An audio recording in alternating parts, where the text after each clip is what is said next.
Hello बच्चों, कैसे हैं आप सब। आई होप कि आप लोग काफी अच्छे होंगे। वेलकम आप सभी का आपके अपने प्यारे से स्टडी प्लेटफॉर्म बोर्ड एजुकेशन पर। प्यारे बच्चों, जैसे कि आप सभी को पता होगा, हम लोगों ने पिछली क्लास में जो आपकी दिगंत हिंदी बुक है जिसका चैप्टर 1 है बातचीत, और बातचीत के हम लोग जो है संपूर्ण अर्थ को समझे थे, साथ ही साथ लेखक के परिचय को जाने थे, और एंड में हम लोग जो है बातचीत पार्ट के सारांश को समझे थे। और मैंने आपको बताया था जो हम लोग का नेक्स्ट पार्ट होगा जिसमें हम लोग इस चैप्टर से बनने वाले सारे ऑब्जेक्टिव यानी एमसीक्यू को कंप्लीट करेंगे। फिर जो नेक्स्ट वीडियो बनेगा जिसमें हम लोग सब्जेक्टिव को कंप्लीट करेंगे। ठीक है, तो आज की इस क्लास में हम लोग जो है बात करने वाले हैं क्लास 12 चैप्टर 1 ऑब्जेक्टिव, जिसका नाम है बातचीत। आपको पता होगा इसके लेखक कौन है, बालकृष्ण भट्ट। इस चैप्टर से बनने वाले वो तमाम ऑब्जेक्टिव यानी एमसीक्यू कंप्लीट करेंगे जो कि आपके बोर्ड एग्जाम में पूछे जाने वाले हैं। मैं 100% गारंटी करता हूं, आप इस वीडियो को ध्यान से देख लीजिएगा, एक भी क्वेश्चन आपके बोर्ड एग्जाम में इससे बाहर देखने को नहीं मिलेगा। हमने चैप्टर को जो अच्छी तरह समझा है, उसके बाद आपको टेस्ट भी हो जाएगा यहाँ पे कि आपने कितने क्वेश्चन को याद रखा है या फिर आपने सारे क्वेश्चन को भूल चुका है। तो आप लोग को अच्छी तरह से रिवीजन भी कर लेना है और एक एक क्वेश्चन का आप लोग को आंसर कमेंट बॉक्स में बताते चलना है। ठीक है, देखिएगा ध्यान से। जो हमारा पहला क्वेश्चन है, कह रहे हम लोग को कौन सी रचना बालकृष्ण भट्ट की नहीं है। ध्यान देंगे, जहां पे हम लोग देखे थे बालकृष्ण भट्ट की रचनाएं के बारे में, तो यहाँ पे जो परीक्षा गुरु है ये बालकृष्ण भट्ट की रचना में हम लोग नहीं देखे थे। बाकी जो है नूतन ब्रह्मचारी, 100 अनाज एक सुजान, उसके बाद क्या कहते हैं सद्भाव का अभाव, ये सारे जो है हम लोग बालकृष्ण भट्ट की रचनाएं में देखे थे, बट परीक्षा गुरु नहीं देखे। तो यही हमारा जो है बालकृष्ण भट्ट की रचना नहीं होगी। तो जितने बच्चे ऑप्शन डी का सिलेक्शन किए बिल्कुल आपका आंसर सही हो जाएगा। आगे देखते हैं, अगला हमारा क्वेश्चन नंबर दूसरा कहा जा रहा है, ध्यान दीजिएगा। कह रहा है कि कौन सी रचना बालकृष्ण भट्ट की जो है इनमें से कौन सी रचना है जो कि बालकृष्ण भट्ट की है। तो ध्यान दीजिएगा, हम लोग ने पढ़ा था रेल का विकट खेल जो कि बालकृष्ण भट्ट की रचना है। सो आंसर हम लोग को ऑप्शन ए पे बिल्कुल करेक्ट लगाना है। आगे देखिएगा, अगला क्वेश्चन हम लोग को कहा जा रहा है बालकृष्ण भट्ट जो है किस युग के रचनाकार है। ध्यान दीजिएगा, क्वेश्चन कह रहा है बालकृष्ण भट्ट जो है वो किस युग के रचनाकार है। तो हम लोगों ने पढ़ रखा था भारतेंदु युग, ऑप्शन ए हो जाएगा। कौन से युग हो जाएगा, भारतेंदु युग, विकल्प ए पे हम लोग को राइट लगाना है। आगे देखिएगा, अगला क्वेश्चन कह रहा है हम लोग को कि रॉबिन्स क्रूसो ने 16 वर्ष के उपरांत किसके मुख में एक बात सुनी थी। तो बोलोगे आप लोग फ्राइडे के मुंह से जो है, ठीक है, फ्राइडे के मुंह से एक बात सुनी थी, तब से रॉबिन्स क्रूसो को लगा कि हाँ असल में जो है मेरी जिंदगी आज पैदा होगी, यानी असल में मुझे मनुष्य के रूप में आज से देखा जाएगा। ठीक है, क्योंकि पहले जो है जानवरों के साथ रहते थे, कुत्ते बिल्लियों के साथ रहते थे वो, ठीक है, और फ्राइडे के मुंह से जो है 16 वर्ष के बाद जो है अब मनुष्य की पहली बार जो है आवाज सुनी थी। ठीक है, विकल्प हम लोग को ए पे राइट करना है। आगे देखिएगा, अगला क्वेश्चन कह रहा है हम लोग को बातचीत के माध्यम से बालकृष्ण भट्ट का बालकृष्ण भट्ट जो है क्या बतलाना चाहता है। तो बातचीत के माध्यम से बालकृष्ण भट्ट जो है बातचीत की शैली को दर्शाना चाहते हैं। बातचीत की शैली, विकल्प हम लोग को ए पे लगाना है। इस क्वेश्चन का आंसर ऑप्शन ए बिल्कुल करेक्ट होगा। अगला क्वेश्चन देखिएगा, क्वेश्चन नंबर 6 पूछा जा रहा है बातचीत शीर्षक निबंध के निबंधकार कौन है। सभी को पता होगा जो बातचीत है एक निबंध है और इसके निबंधकार क्या हो जाएगा, बालकृष्ण भट्ट। विकल्प हम लोग को डी पे लगाना है, जिसकी पैदाइश जो होती है 23 जून 1844 को। ठीक है, और मृत्यु कब होती है 20 जुलाई 1914 को। ठीक है, चलिए आगे देखते हैं। अगला क्वेश्चन कहा जा रहा है हम लोग को बातचीत साहित्य जो है, बातचीत साहित्य की कौन सी विधि है। बातचीत साहित्य की कौन सी विधि है। तो बोलोगे आप लोग निबंध है। ये क्या है, ये बातचीत निबंध है। आंसर सी पे हम लोग को राइट करना है। आगे देखिएगा, कह रहा है हम लोग को बालकृष्ण भट्ट जो है किस काल के रचनाकार है। तो बालकृष्ण भट्ट जो है आधुनिक काल के, भारतेंदु युग के और आधुनिक काल के। ऑप्शन हम लोग को डी पे बिल्कुल राइट करना है। आगे देखिएगा, क्वेश्चन नंबर 9 पूछा जा रहा है हम लोग को कि निबंध लेखन की दृष्टि से भारतेंदु युग जो है कैसा था। निबंध है ना, निबंध लेखन की दृष्टि से भारतेंदु युग उर्वर था। आंसर हम लोग को ए पे लगाना है। आगे देखिएगा, अगला क्वेश्चन करा हम लोग को बोलने से मनुष्य के रूप का साक्षात्कार होता है, ये किसने कहा। यानी बोलने से मनुष्य के रूप का साक्षात्कार होता है, उससे पता चलता है लोग आगे जो है पर्सन वो किस नेचर का है। ये बात कहा था बेन जॉनसन ने। किसने कहा था, बेन जॉनसन। आंसर हम लोग को ए पे लगाना है। ठीक है, आगे देखिएगा, अगला क्वेश्चन कह रहा है हम लोग को बालकृष्ण भट्ट ने किस पत्रिका का संपादक किया था। सभी को पता होगा जो हिंदी प्रदीप है पत्रिका, इसी का संपादन किया था। 23 वर्ष तक जो है चलाया गया था इसको। ठीक है, 33 वर्ष तक। आगे देखिए, अगला क्वेश्चन कह रहा है हम लोग को मनुष्य की बातचीत का उत्तम तरीका क्या है। तो अवाक होकर अपने से बातचीत करना, यानी खुद में वो अपने अंदर वो शक्ति लाना जो कि खुद से हम लोग बातचीत कर सके। बालकृष्ण भट्ट के अनुसार कहा गया है कि अवाक होकर अपने से बातचीत करना मनुष्य की बातचीत करने का उत्तम तरीका है। ठीक है, अगला क्वेश्चन देखिएगा, कह रहा है हम लोग को बालकृष्ण भट्ट का जन्म, मैंने आपको बताया 23 जून 1844 को बालकृष्ण भट्ट का जो है जन्म होता है। ऑप्शन ए पे हम लोग को राइट लगाना है। क्वेश्चन नंबर 13 पूछा जा रहा है, कौन सी रचना बालकृष्ण भट्ट की जो है तो रेल का विकट खेल, बिल्कुल डिक्शनरी से आंसर ऑप्शन लेना चाहिए। रेल का विकट खेल बालकृष्ण भट्ट की रचना है। कह रहा है हम लोग को संवाद में सबसे महत्वपूर्ण जो है वो क्या है, संवाद में सबसे महत्वपूर्ण जो है वो आत्मीयता है, अपने अंदर की आत्मा को देखना। ठीक है, आत्मीयता विकल्प हम लोग को सी पे राइट करना है कि बालकृष्ण भट्ट ने एड्रेस परीक्षा, अच्छा एड्रेस नहीं है, एंट्रेंस होना चाहिए। बालकृष्ण भट्ट ने एंट्रेंस परीक्षा कब उत्तीर्ण की थी, आपको पता होगा 1867 को एंट्रेंस की परीक्षा जो उत्तीर्ण की थी। आपको मैंने जब लेखक परिचय में समझा था तो बताया था 1867 को। ठीक है, अगला क्वेश्चन बढ़ते हैं।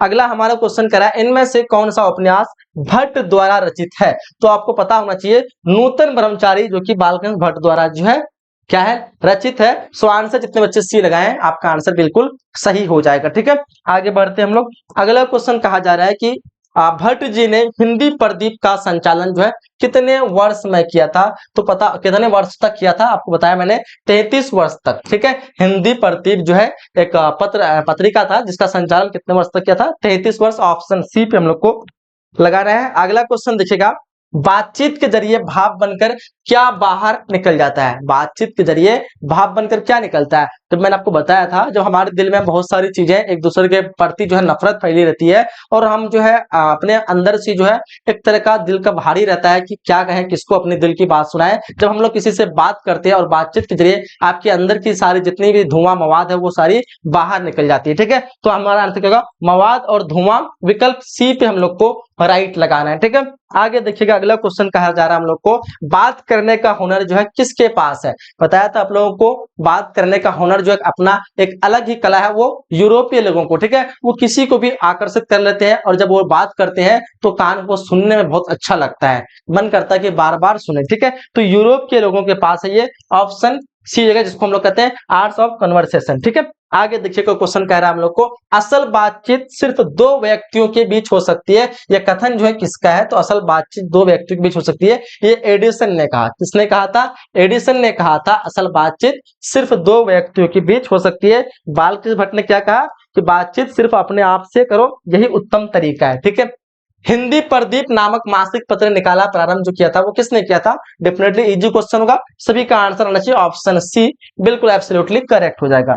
आगे देखिएगा, अगला क्वेश्चन कह रहा है हम लोग को बालकृष्ण भट्ट का उपन्यास जो है इनमें से कौन सा है। बालकृष्ण भट्ट का उपन्यास क्या होगा, किरातांजलि, क्या कहते हैं, किरातांजलि नहीं होगा, नूतन ब्रह्मचारी। नूतन ब्रह्मचारी हमारा जो आंसर ऑप्शन बी पे राइट करना है। आगे देखिएगा, क्वेश्चन नंबर 24 पूछा जा रहा है, बालकृष्ण भट्ट ने किस पत्रिका का संपादक किया था, सभी को पता होगा हिंदी प्रदीप पत्रिका। ठीक है, क्वेश्चन कुछ कुछ रिपीट हो रहा है, ध्यान देंगे, वो क्वेश्चन आपके लिए काफी इंपोर्टेंट है, उसको आप लोगों को अच्छे से समझना है। ठीक है, आगे देखिएगा, क्वेश्चन नंबर यहाँ पे 25 पूछा जा रहा है, आचार्य रामचंद्र शुक्ल ने निबंधकार के रूप में किसे अंग्रेजी साहित्य के एडिशन और स्टील के श्रेणी में रखा गया, तो किसे रखा था, बालकृष्ण भट्ट को हम लोगों ने पढ़ा था लेखक परिचय में, बालकृष्ण भट्ट। 25 का ऑप्शन बी पे हम लोग को राइट करना है। ठीक है, आगे बढ़ते हैं हम लोग। अगला क्वेश्चन हम लोग को पूछा जा रहा है कि बालकृष्ण भट्ट के पिता का नाम क्या था।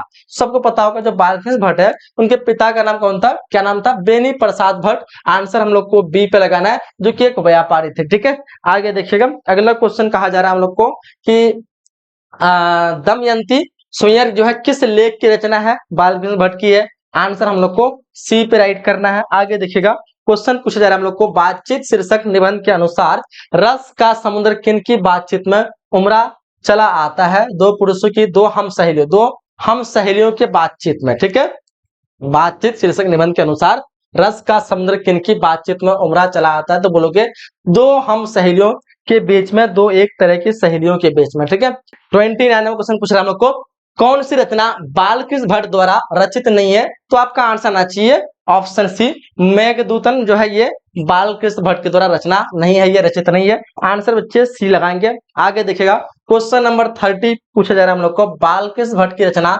बातचीत क्या है। बातचीत एक ललित निबंध है, ठीक है। सारे इजी क्वेश्चन है, अगर आपने अच्छे से चैप्टर को समझा है बिल्कुल आपके सारे क्वेश्चन सॉल्व हो जाएंगे, ठीक है। क्वेश्चन नंबर 31 पूछ रहा है हम लोग को कि आर्ट ऑफ कन्वर्सेशन सबसे ज्यादा जो है कहाँ के लोगों में प्रचलित है। तो आप लोग बोल दोगे कि ये यूरोप के लोगों में प्रचलित है। कहाँ के लोगों में?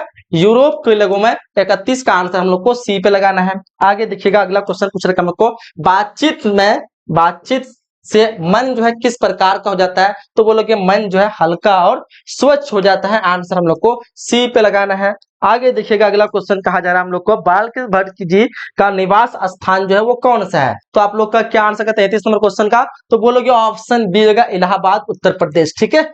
ऑप्शन बी पे हम लोग को राइट करना है। आगे देखते हैं नेक्स्ट क्वेश्चन, कौन सा उपन्यास बालकृष्ण भट्ट द्वारा रचित है। कौन सा उपन्यास बालकृष्ण, 100 अजान एक सुजान, है ना। ऑप्शन सी पे राइट करना है। आगे देखिएगा, नाटक के प्रारंभ में होने वाले मंगल पाठ को क्या कहा जाता है।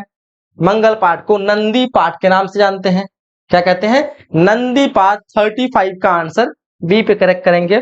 आगे देखिएगा, कह रहा है किसके ना होने से सृष्टि गूंगी प्रतीत होती है। किसके ना होने से? वाक शक्ति अगर नहीं होगा तो सृष्टि क्या लगेगा? गूंगी लगेगा, क्योंकि वाक शक्ति बोलने की क्षमता जब होगा ही नहीं तो क्या लगेगा? गूंगी लगेगा ना। सो आंसर हम लोग को बी पे लगाएंगे, वाक शक्ति।